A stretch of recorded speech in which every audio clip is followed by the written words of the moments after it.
We were up early and had a pleasant breakfast at Hoover House. This is part of the package.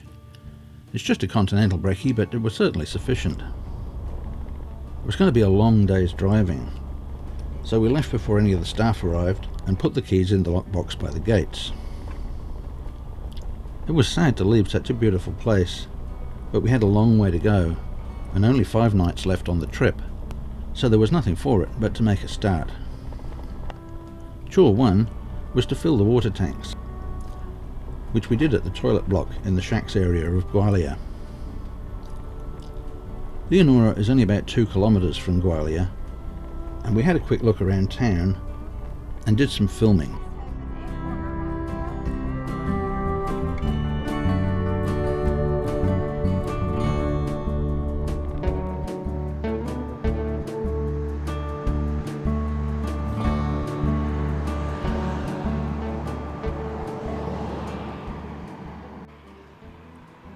Quite a pleasant little park here.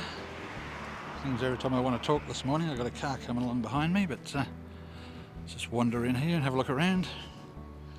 Okay, looks like a public toilet up there. We got some seats and a table there, and barbecues. Yeah, so a pretty pleasant little park here if you're coming through and you want somewhere nice to stop, have a tea break or have a lunch break, something like that.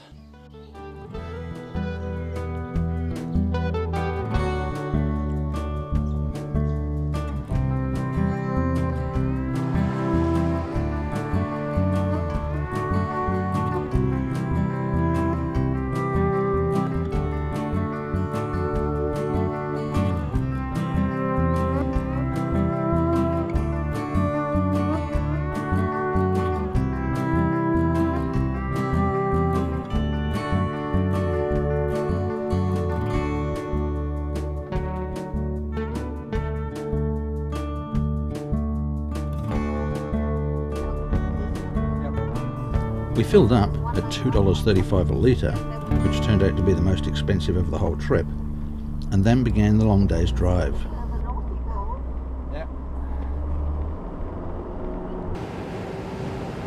There's really nothing of great interest between Leonora and Leinster, so we just kept pushing on.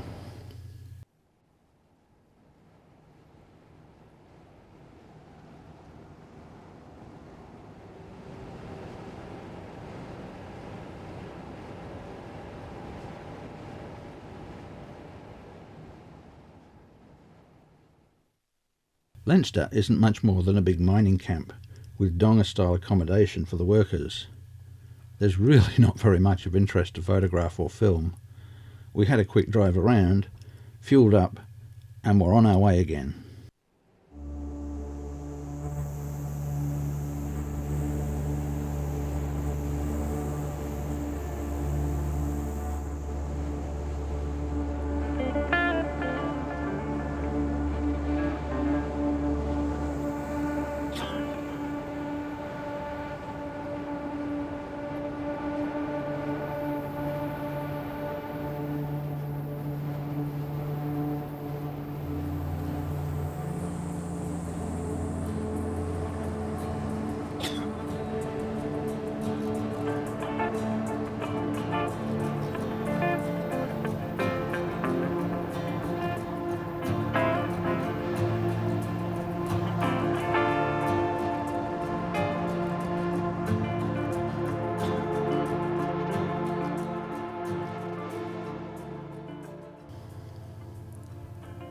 We'd been battling our way north into a headwind, but once we turned west, it was much easier going, and speed increased from a sedate 80 kilometres an hour to a mind-blowing 90. By lunchtime, we'd reached Denny Lookout. This is a rest area with seats, tables and bins. There's a small breakaway formation that the rest area overlooks. Well, this is probably the only halfway decent rest area between Leinster and Sandstone. It's the Denny Lookout, and the reason it's called a lookout is because you have this breakaway formation over here. Not much to it really, it's just this section where the rest area is, As you can see, it all flattens out over there. This is just a raised edge, and that's been worn away over time. But it's quite a pleasant little spot. This is very desolate country out here. You can see by the trees and the lack of ground cover. It's not the most picturesque of places I've been. But if you've got to stop somewhere along the way, there's just some concrete benches and tables here. Not a lot of shade, a couple of bins, but that's really it.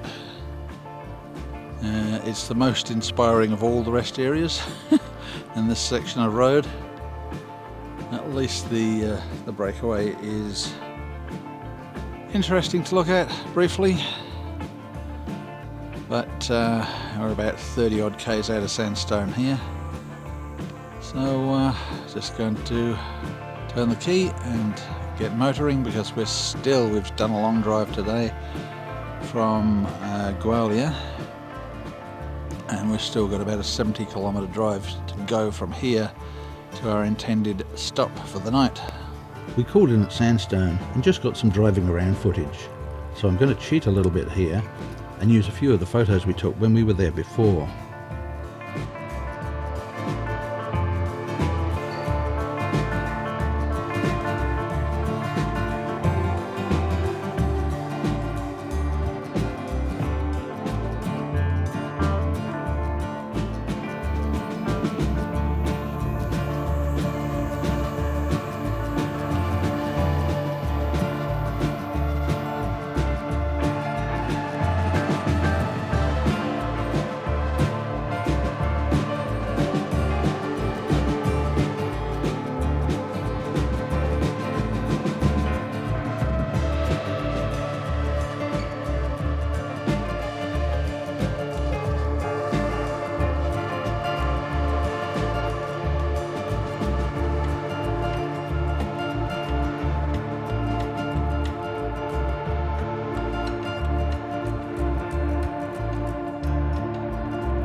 From Sandstone, we continued west to Jundoo Dam.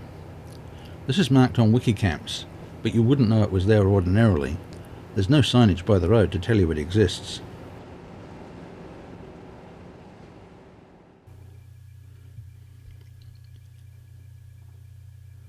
It's a surprisingly big dam and quite attractive, and there's plenty of room to park and even a bit of shade.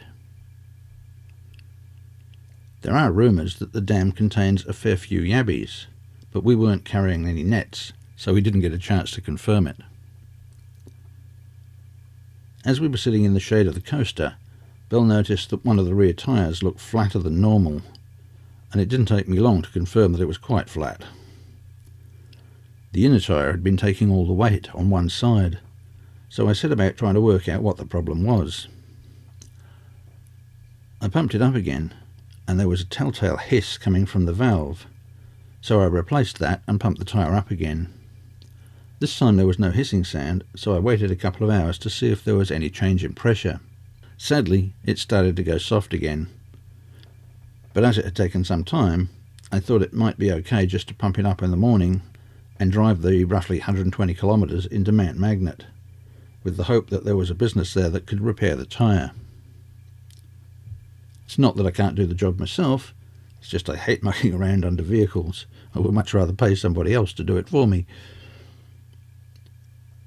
Of course, if there was nobody in Mount Magnet who could do the job, then I'd have no choice but to put the spare on myself. I also discovered that one of our water pipes needed a recut and adjustment, so I decided to have a look at that in the morning before we left.